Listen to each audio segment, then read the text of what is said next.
Buonasera e ben ritrovati con l'informazione flash di News Sicilia. I principali titoli del pomeriggio. Sara Campanella riceverà la laurea alla memoria.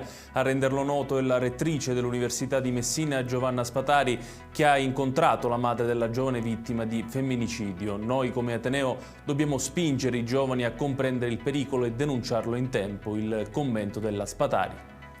I carabinieri hanno arrestato un uomo di 54 anni residente ad Agrigento per tentato omicidio. L'uomo di origini rumene avrebbe accoltellato ripetutamente un connazionale di 34 anni al torace per poi fuggire. L'episodio è avvenuto lo scorso 25 marzo ad Agrigento. È stato rinviato al 10 aprile il tavolo nazionale su ST Microelectronics, in programma questa mattina al Mimit. A renderlo noto lo stesso Dicastero, spiegando che la nuova data è stata individuata su indicazione del ministro Adolfo Urso, d'intesa con il ministro dell'Economia Giancarlo Giorgetti, anche lui atteso al tavolo.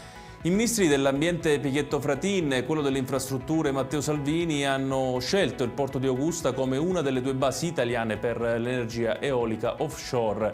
Soddisfazione del presidente Schifani, che ha commentato: la creazione di un polo eolico offshore ad Augusta rappresenta una straordinaria opportunità per lo sviluppo economico e occupazionale della Sicilia. E chiudiamo con il meteo. Il campo di alte pressioni che sta insistendo sulla Sicilia nelle ultime ore continuerà a garantire bel tempo anche nella giornata di domani. I cieli saranno infatti sereni o poco nuvolosi su tutto il territorio regionale, con qualche locale addensamento in serata. Stabili le temperature.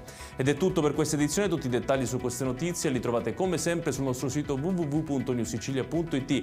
Grazie per averci seguito e buon proseguimento di serata.